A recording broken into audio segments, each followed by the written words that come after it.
Stallion, today's topic is paying the penalty with your IRA. I want to ask you a question right off the bat.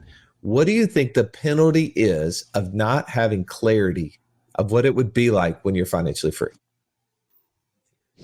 I think it's an enormous penalty. I don't know how to put it in like numbers or anything like that, but it's enormous. Well, but do you not think that one of the biggest stumbling blocks people have as they try to envision what that is just the number of things standing in their way? Like, oh, well, does that mean I have to have a lot of money? Does that mean I need to have a lot of time? Well, what will I invest in? What if that investment doesn't work out? Is that investment in real estate or is it in business? Is it in the crypto market or is it in lending? How will I take that money? Do I need to set up an LLC? Do you think any of those questions are going through someone's mind? Oh, absolutely. Those are the hows, right? Those are the hows shroud our mind, so we never even see the why. And I think too often times without clarity, right, we stop. A confused mind does nothing. That's a huge penalty. So today, as you hear us talking about paying the penalty in your IRA, I want you to come from the mindset of maybe the reason why, if you're one who's kept their IRA, have been scared, if you will, to get out of it, I would guess it has more to do, not with the financial stuff where it's going to break down and probably eliminate for you.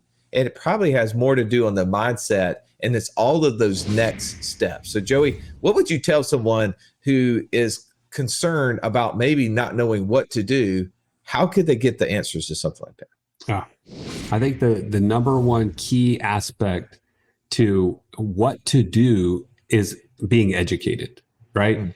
Finding a way to surround yourself with the people, mentors, models that can help you to figure out exactly what you should do once you're very clear on the why. And, I want to recommend our Passport Challenge for that.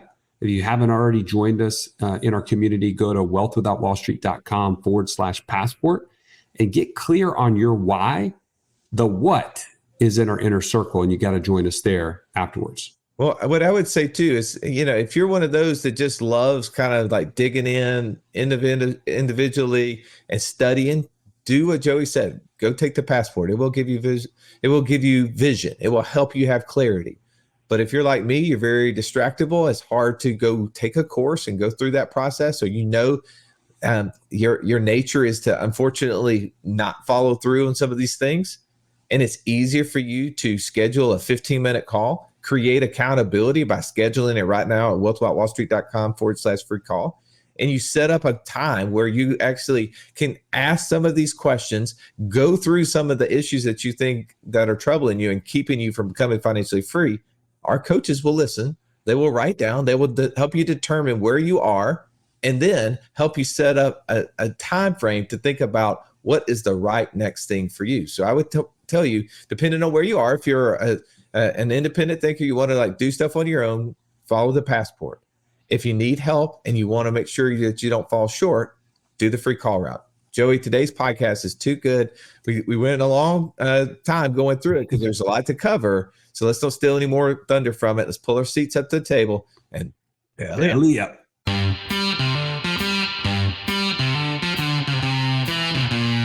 Welcome to the Wealth Without Wall Street podcast, your guide to understanding how to get out of the Wall Street rat race and start your own mailbox money lifestyle. Now, don't let these handsome Southern draws fool you. These financial minds are teaching our country to enhance savings, increase cash flow, and create passive income, all without the help of Wall Street. Are you ready to break through? Now here are your hosts, Russ Morgan and Joey Murray. Welcome into the Financial Freedom Roundtable, where each week we break down complex financial topics so that you can more easily understand them and, more importantly, take action on your path to becoming financially free. If this is your first time in the room, welcome. Glad to have you here. I'm Russ Morgan. They call me the idea guy, mostly because lack of follow-through guy just didn't sound so good to me. Enough about me for a minute, though. Let me introduce you to my co-host, the Italian Stallion. He's got the license plate cover to prove it, Mr. Joe Murray. Stallion, good afternoon. Oh, so good to see you and all these guys at the round table. I love this time.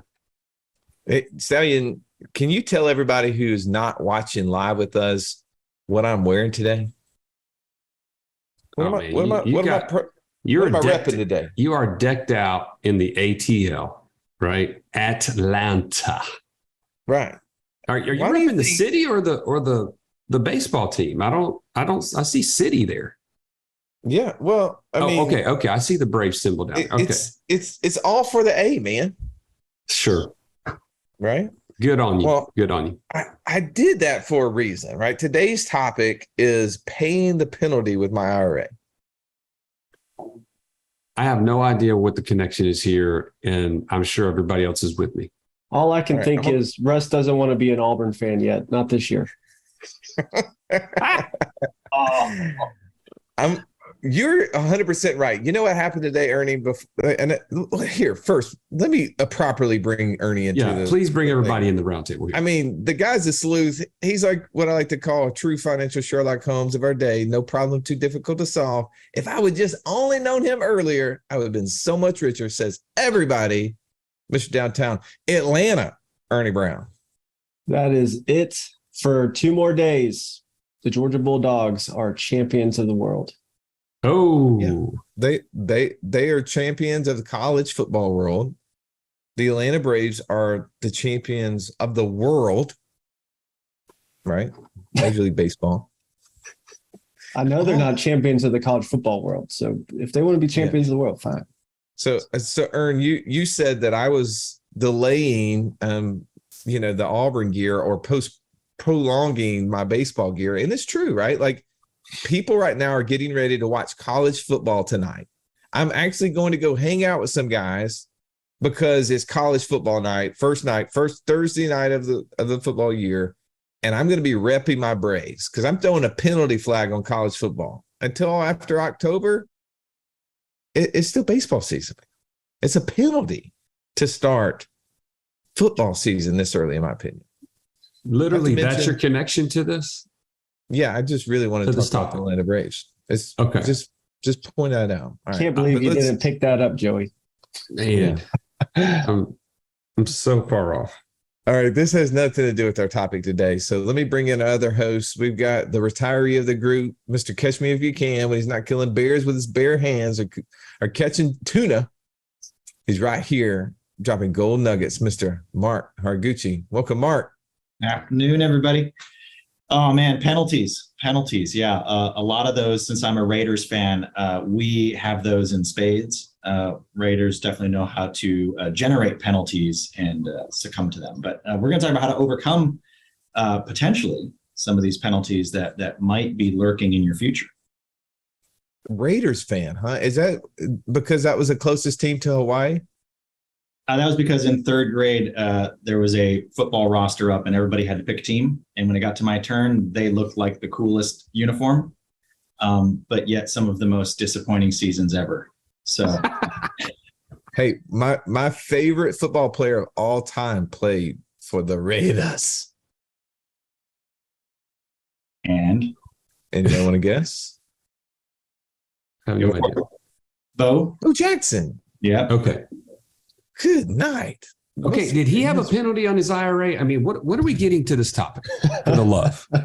I'm so sick of Atlanta Braves. The penalty is in asking Joey sports questions. There is a penalty. He doesn't know them. Let's move on. Exactly. All right, why are we talking about paying the penalty with my IRA, Ern? Well, when I thought about this, we like to think in terms of we want to achieve financial freedom.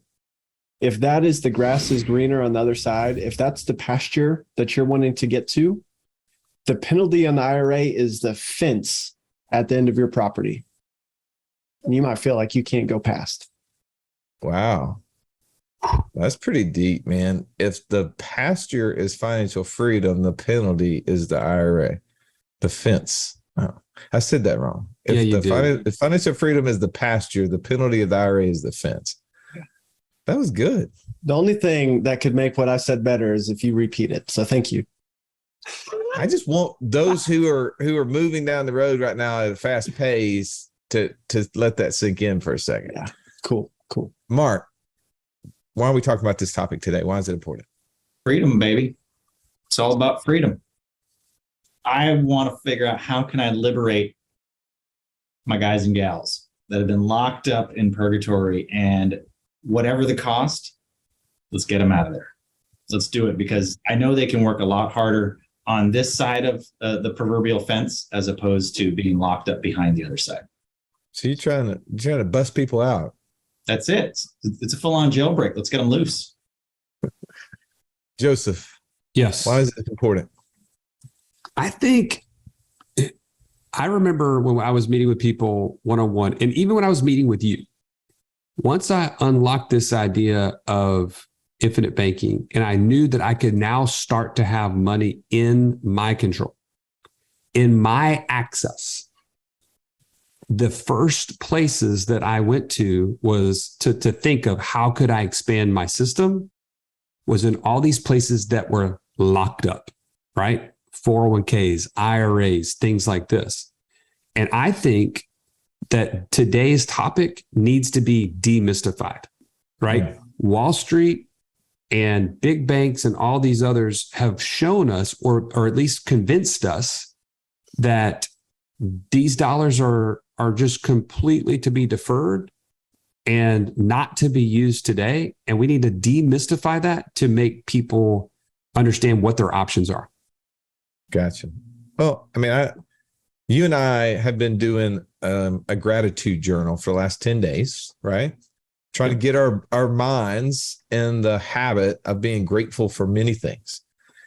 And I dare to say that no one has ever written their IRA as one of the things that they were grateful for in their gratitude journal. Agree or disagree? I would say you're probably right, unless somebody just inherited one that was like, oh, wow, I just got this really big gift for free. And they see it as a gift, not as something that's now locked up. I said theirs, not someone else's.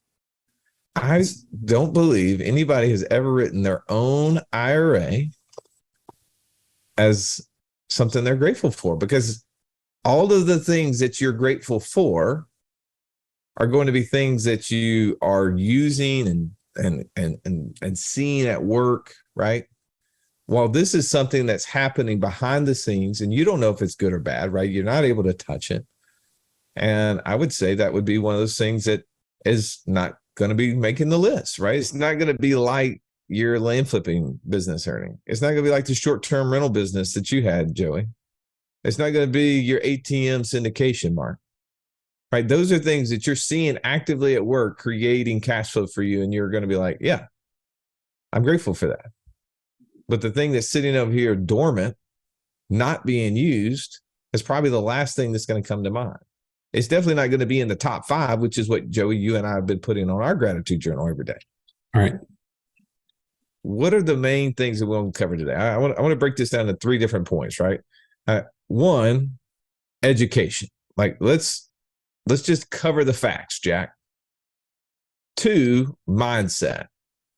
Are you really afraid of your ability more than the penalty? And then 3, the financial aspects. Like, what's the math behind the specific thing? So, Mark, we talk about education, the basics behind this. What is something that many people that you talk to may not even know about their IRA, their qualified plan? Regardless of how you use it, regardless of what you're doing with it, around it, near it, beside it, it doesn't create cash flow today. So it's not a today type of thing. And I've spoken to several people and they go, oh, but I've got my IRA and I can go and invest in this thing. And I say, okay, well, that sounds great. Have we changed your passive income cash flow? Well, what do you mean? Well, everything that you make has to go back into that thing. You don't get to use it and then enjoy it today and then just put back the original part. Everything has to go in there. So it's not something that's actually going to allow you, in the way that I look at the world, to be self-sufficient today. It's a future bet. It's a future gamble. It's a future project. All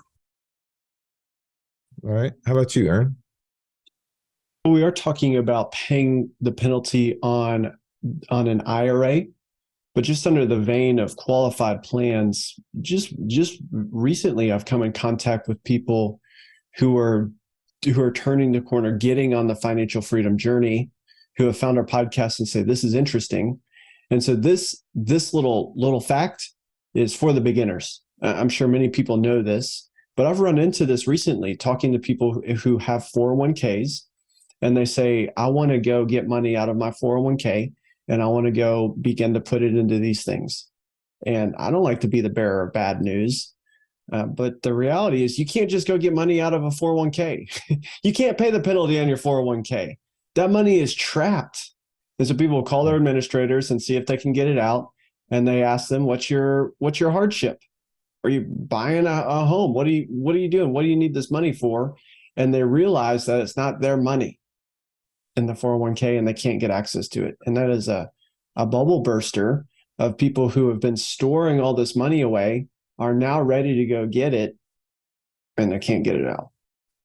Ernie, I know people who have lost hundreds of thousands of dollars because they couldn't access the money in their IRA to do an investment.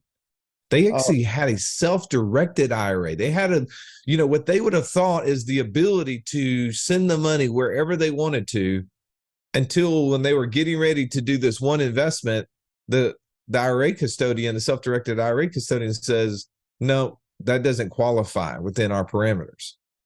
And they watched that investment go up hundreds of thousands of dollars over the next 5 years. I feel bad for them. I was thinking, you should do this deal without your IRA. But the reality is that that's where their wealth had been accumulated. They hadn't built enough cash outside of it. Joey, the number one obstacle keeping people from becoming financially free is what? Lack of access to cash. Right.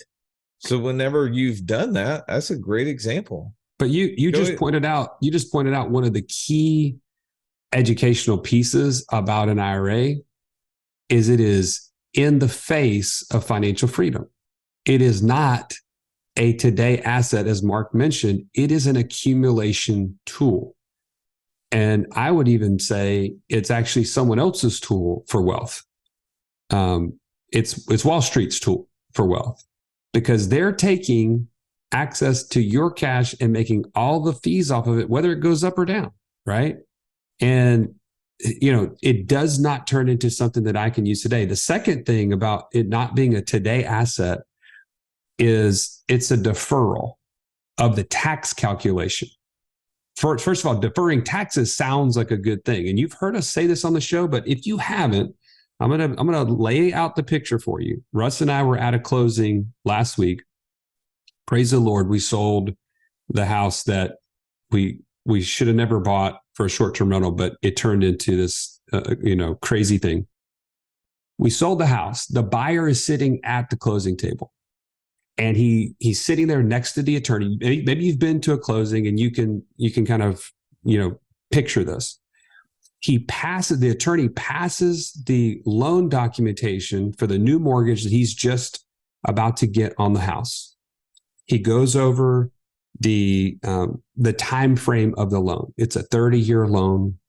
He goes over the property address, make sure that matches. He goes over the fact that there's insurance required to be kept on this property at all times. All the details that you're used to. And he gets down to the interest rate. It says TBD. And the buyer looks up and he's like, TBD? What does that mean? And the attorney just says, well, your loan officer just said it's to be determined. So if you'll just sign below, we can go ahead and get this done. This didn't really happen. But what is the chances that buyer was ever going to sign that document? Man, Joey, if that would have happened, we wouldn't have closed, but it would have been par for the course on the progress that we had with that house. Exactly. My point is, your IRA has a hidden penalty that you don't even know about. And it is the fact that you don't know what the taxes are going to be. And by the way, in light of today's environment of inflation, where trillions of dollars are being printed from thin air, And don't get me started on how they're being passed to people with college loan debt. Do you think there's any chance that the taxes on your IRA are going to be lower than they are today?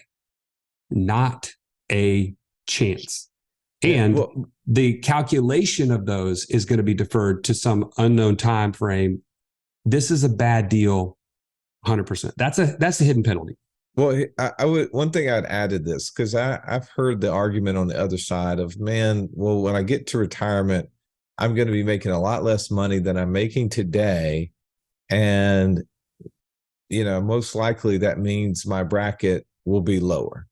Well, one, you're making an assumption that brackets will be lower, right? Like, you don't know that the starting bracket isn't 50%. Right? We have no idea what that bracket will be, because remember, we're dealing with an IRS code that was a temporary tax. Like, it was a 1-year tax at 7% back in 1913. And that temporariness has been extended and the rates have been increased. And I would say that we don't know the answer to that. But the second part of that, which is a fallacy, is that if you assume that in retirement you will not be making or needing that amount of money, boy, why are you listening to this podcast? Turn it off. Go to daveramsey.com and get on the baby step program, right? Because I'm going to say that we are definitely going to continue to blow your mind on what's possible. And if you follow half of what these coaches are sharing on a weekly basis and our guests who come on here, and you in 10, 20, 40 years from now are making less than you're making now, boy, somebody has truly failed you, because that would be a mistake. That would be like Auburn losing to Mercer in their first game, Ernie, in my opinion. That would be that bad of a loss. Here's my Bears, fact. Baby. Another Georgia team. Here's my fact. Financial freedom is defined as passive income exceeding monthly expenses. Your IRA cannot produce passive income. That's a fact. All right, let's go to mindset. I want to talk about what options do I have, right? Or is the penalty worth it? And this is where this podcast actually originated. Me working out with a friend of mine. We were in the gym and he made the statement to me. He said, I've gotten all of my non-qualified, by the way, everybody knows the difference between qualified and non-qualified. Qualified is anything that's like a 401k, IRA. It has restrictions on it. There's certain requirements of you to keep the money in there for certain time frames. He says, I've got all of my non-qualified money out of Wall Street. I was like, man, that's amazing. Good for you. What about your qualified money? Right. And he sends me back, a lob over the fence here, says, well, I don't want to pay a penalty on that.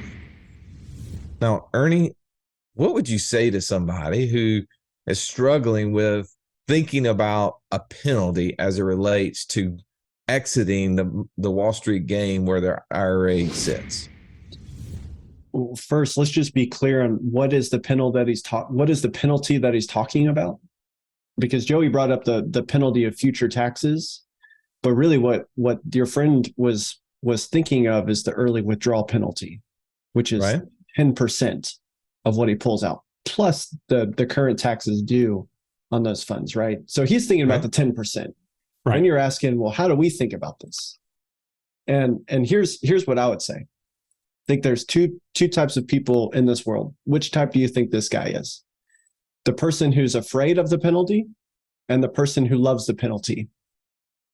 What separates those two people? What's the difference between those two people? And I would say the only difference is ideas.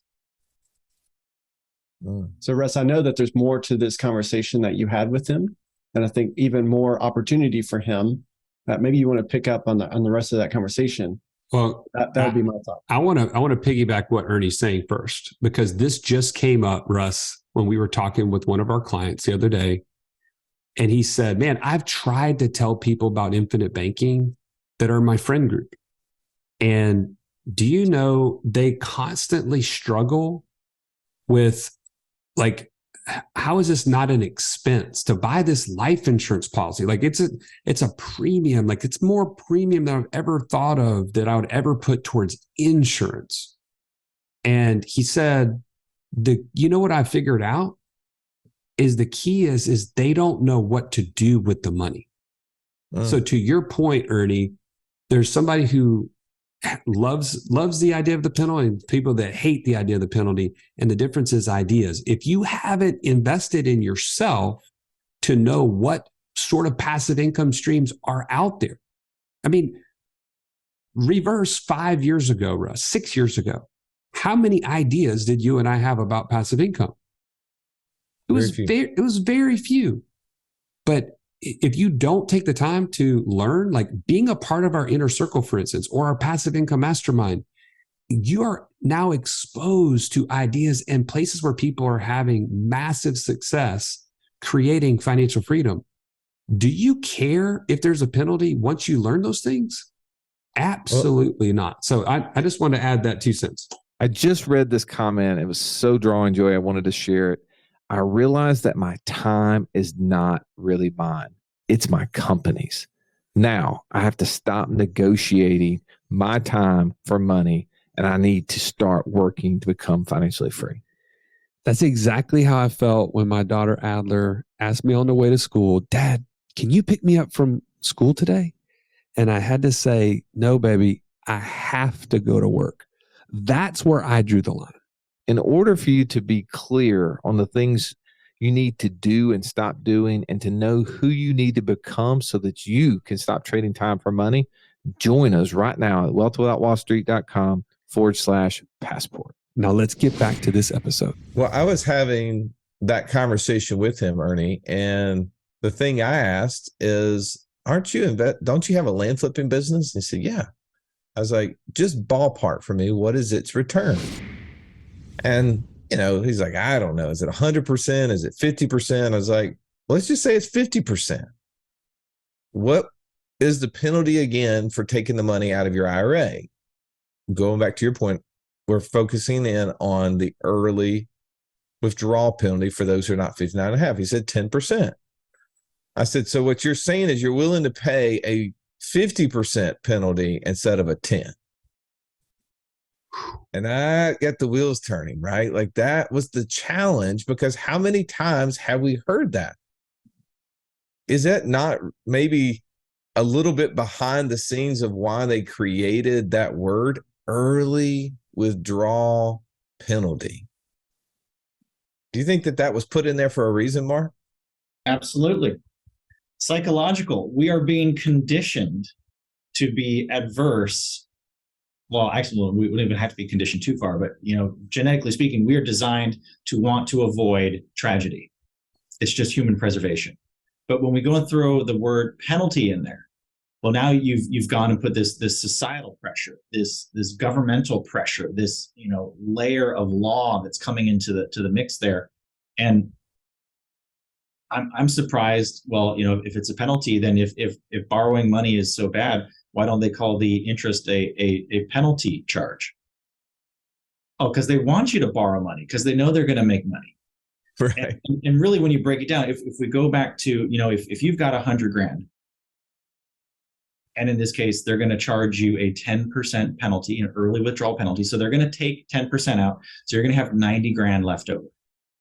Do you believe, like you said, that in the next year or coming years, you can make the amount of that penalty charge back and actually start creating cash flow for yourself today, as opposed to waiting and deferring until you're older, maybe less ambulatory, maybe less, able to get out and about and travel. And yay, I'm retired, but I can't travel and I can't enjoy anything because I spent all my best years that I could have traveled and enjoyed, played with my kids, gone to dance recitals, gone to soccer games, baseball games, been disappointed at the Raiders games. I missed out on all those opportunities because I sat around working so that I could someday hopefully retire and have that be enough money for me. So the penalty is not a penalty if you have the right mindset. It's a small price to pay to unlocking the potential of what you can do with that cash today. Joey, are we saying that someone should absolutely 100% cash out their IRA and start investing? Absolutely not. Why would Absolutely not. If you're not willing to invest in yourself and educate yourself on what is possible and be clear on really what it's going to do for you, then don't do it. Please don't do it. That would be a terrible idea. Yeah, it'd be a terrible idea. I remember it's probably been 10 years ago now. I had this dentist. He at the time was in his late 50s. He's maybe like 57, couple years away from hitting the magical 59 and a half. And he owned his own dental practice, had done really well for himself, as most dentists have over the years. He'd built up multiple seven figures in an IRA.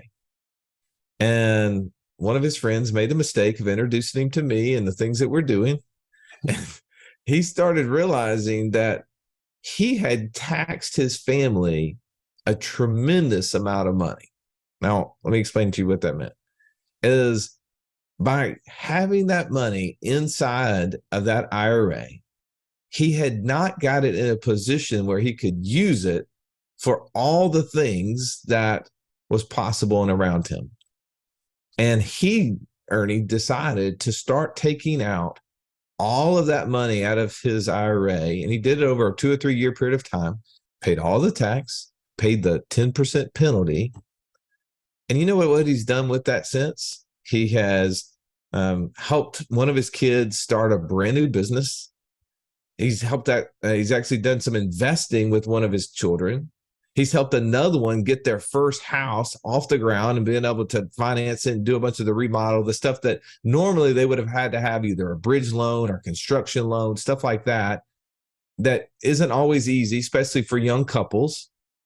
And by doing that, he put his family in a better position to where he started taking them down to the beach and having a family conference to talk about how money really works and how now what he had done wrong, what he had now changed to, and what the future is going to look like. And I would say what was most inspiring about that is that he was thinking about it. His mindset was not, how does this impact me personally? He was thinking about, how is this going to impact my family? How's this going to impact the generations that come after? And we know this guy pretty well. I mean, every time he's had multiple grandchildren over the years, 5, 6, 7, I don't know what it is.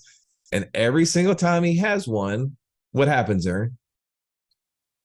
Well, Russ, I don't know if you know this detail, but some of his kids have taken what he's doing. Those family meetings have sunk in.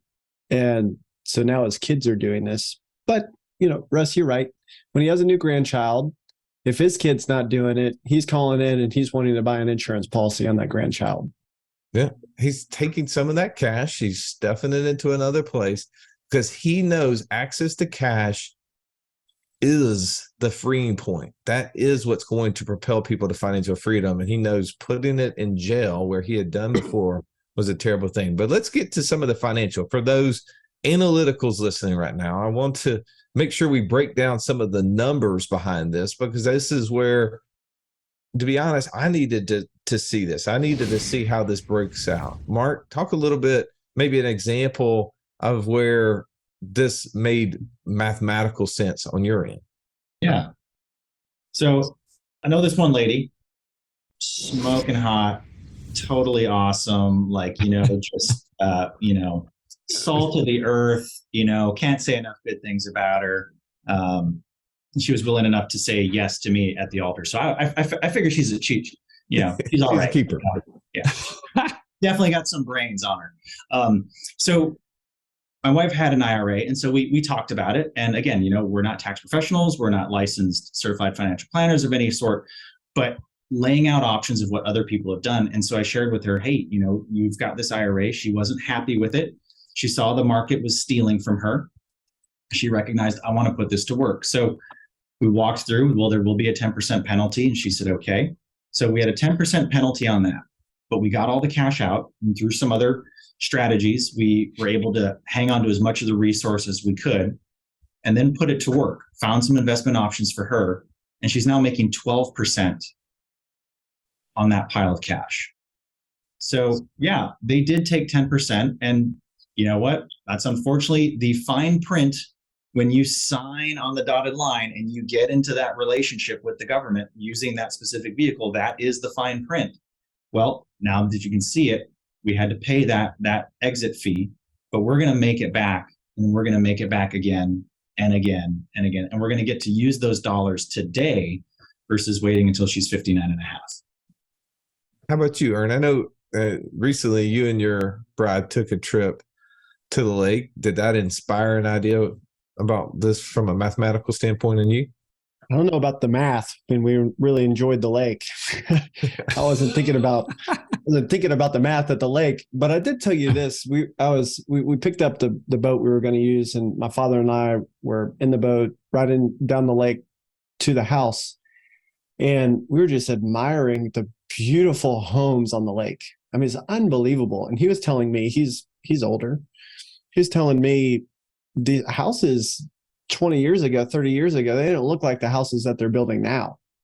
I mean, right. He remembers going to the lake, and he was going to little shacks, right? That's not what's getting built at the lake now. So I asked him, well, what do you think has happened? Why are we building all these massive homes? And I don't know if this is true. I don't know if he doesn't know this is true, but the idea he gave me is he just told me, hey, we're in the midst of one of the largest wealth transfers in history.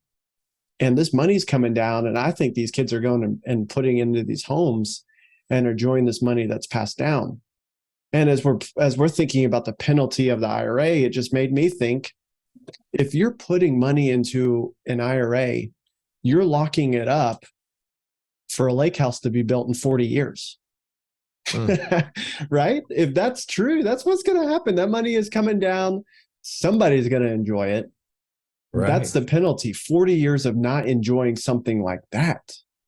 What if instead of putting that money away, you kept it and you're able to create something for your family to enjoy? Now, I'm not saying that's a good financial decision, unless it is, right? Lake houses, they seem to appreciate in a way that corresponds to the market. But it just made me think from maybe not a mathematical perfect example, but certainly is the penalty worth of 40 years of deferring a lake house? And not just a lake house, but a pretty nice one. I'd like to have that. The answer is no for me on that one. That's a big fat no. And it's interesting. You said the inheritance. Well, it depends on how big the inheritance is. Most people don't realize, but our accountants tell this all the time. And if you have an IRA, ask your accountant, what is the worst asset that I owned to pass down when I die? And if they don't tell you an IRA, they are straight lying to you, because literally 90% of every dollar that is in your IRA has the potential to go away in tax, both from an estate tax standpoint and the federal income tax. 90 cents on the dollar, but up to 90 cents on the dollar can go away. So hopefully, people were inheriting money, Ernie, but my guess is, based upon that math, they weren't inheriting money from IRAs. It wouldn't make a whole lot of sense. Stallion, from a financial standpoint, you have experience actually taking money from an IRA. Talk about why that was beneficial for you. Yeah, well, I'll just share from a mathematical standpoint, and I'm not the most detailed guy in the world. You know this from listening to us. But at the time that I left Wells Fargo, I had a significant amount in my 401k. And I knew that my choices were to leave it and not have access to it, or to take it out, take the hit on the penalty, take the hit on the taxes, and then begin to invest in things that I knew and understood. At the time, I've already told you this, I didn't know a whole lot about passive income. But what I did know about was private lending. Right? I knew how to look at a mortgage applicant, look at and underwrite it just by in a few minutes. I could tell you, this is a great deal. And you know what? There were certain people that came to me after I exited that said, hey, I can't get a mortgage at a traditional bank because of X, Y, or Z. Maybe it was their employment history. Maybe it was their citizenship status. Maybe it was their credit history wasn't, significant enough. But I could look at that and I'd say, man, this is a good deal. They're going to put 20% down on a primary residence and they're willing to do a 15-year mortgage at 10%. Well, immediately in my brain, I was like, I'm going to take a 10% penalty to be able to immediately take dollars and create 10% returns. It's good enough, right? To me, that was all I needed. I needed to know that I was at least going to have a 10% place that I could put money. Now, those were not my favorite things that we ever did. In fact, I was kind of frustrated that I had tied up money that potentially for 15 years, but thankfully they paid them off. And what has that led to, Russ, is you've heard us report it every single month, going from 0 in passive income to over 50,000 in passive income in the last 2 years of focusing and educating over the 3 or 4 years before that. This is what the penalty cost, right? Missing out on this would have been massive failure on my part. And I don't want that for you. That's the hidden hand, right? Right. That's the invisible hand, not the hidden hand, the invisible hand in the involvement. It's the unseen. That's right. Right. So oftentimes we get so caught up on the financial side of this, where we're trying to look for the black and the white. We're saying, if I take the money out, they're going to take the 30% or whatever your tax rate is, plus the penalty. Oh man, how in the world would I ever make that up? Well, here's the problem. And it doesn't matter if you have an IRA or a self-directed IRA, because all those are wrappers. They're literally just the way that the government taxes them. Some of them have the ability to invest in different things that maybe other ones can't. But they're all the same exact thing as they relate to how are they treated from a tax perspective. So we have friends who have learned how to invest in real estate, for instance. Real estate has a ton of tax advantages, except when it's invested in an IRA. How much can I write off against my taxes with the cost segregation depreciation stuff, Joey, when it's bought within an IRA? 0. How much of the payments can I write off on the mortgage? 0. The financial aspects of investing through IRAs limit the benefits I get from certain investments. But let's just say that's not even the issue. Let's just say that you're winning. Like you're truly winning. I'm using my IRA and I'm making 50% returns. What's going to happen come tax day when you need to get access to that money? When we come to retirement, right? That's the word of Wall Street. We get to the point where now we are 59 and a half and older, and we are going to access some of the money out of this IRA. Now, all that money, all of those gains, all of that hard work, who's going to get 30, 40, 50%, maybe more out of that account? So going back to your example, Mark, using financial, I had $100,000, and let's say I had to pay 40% with the early withdrawal penalty and the taxes, and only had 60 grand left. But from that point, I could use that 60 grand. I could take advantage of tax advantage. I could take advantage of using it, being able to commingle it with other things, which is another issue, right? With my IRA, I can't buy things and commingle it with other dollars. I only can use it for that one thing, which is why it limits us to so few opportunities. But if I have access to it, I get access to all those benefits and I can use it. And I'm going to take, typically, not being a tax guy here, but typically capital gains on a lot of those gains, right?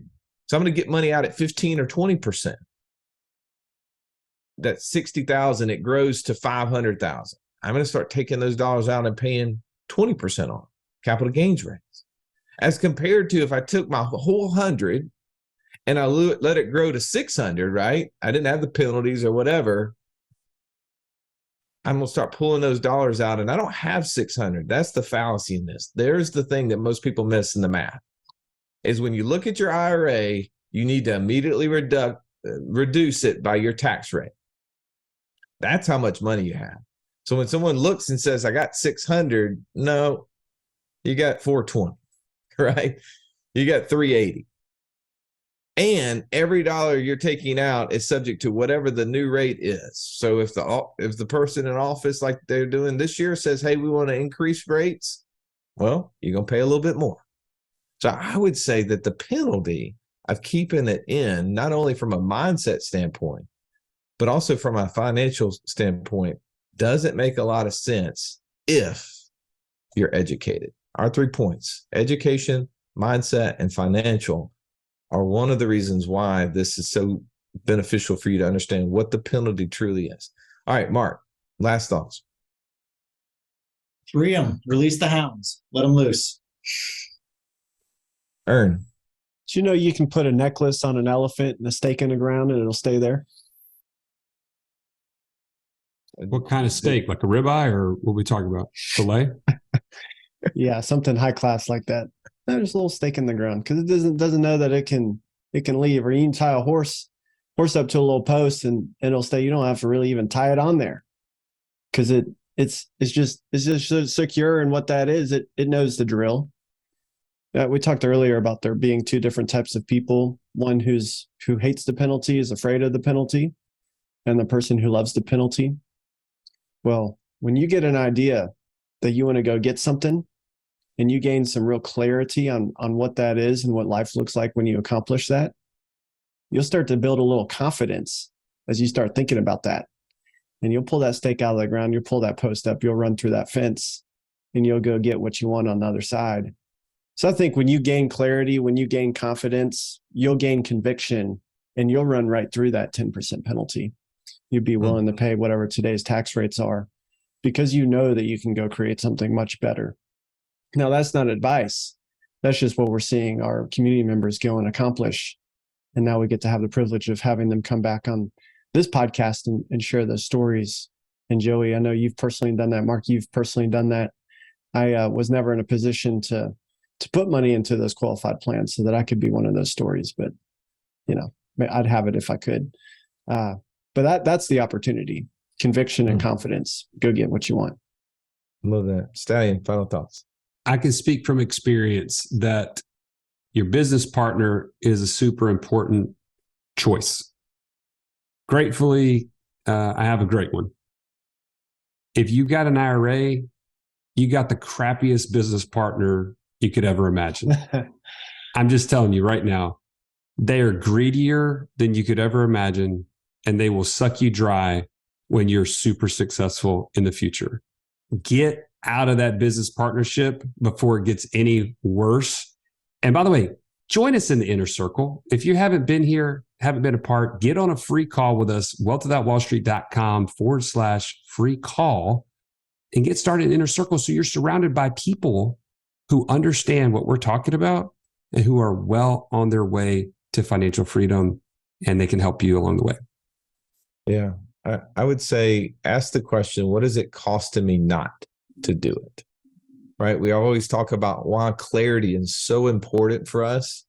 And we say your why must be greater than your why not. Otherwise, you'll stop short. So when you're looking at this, I would say, what is the cost? Go back to your why. Look at all the things that you said you wanted, why you wanted to become financially free. What is being lost or missed out on because you now have put money in a place that you can't access, that cannot be one of those soldiers for you, helping you conquer this whole concept of financial freedom. Thank you, coaches, for jumping on. Thank you for listening to this. As always, have an amazing day.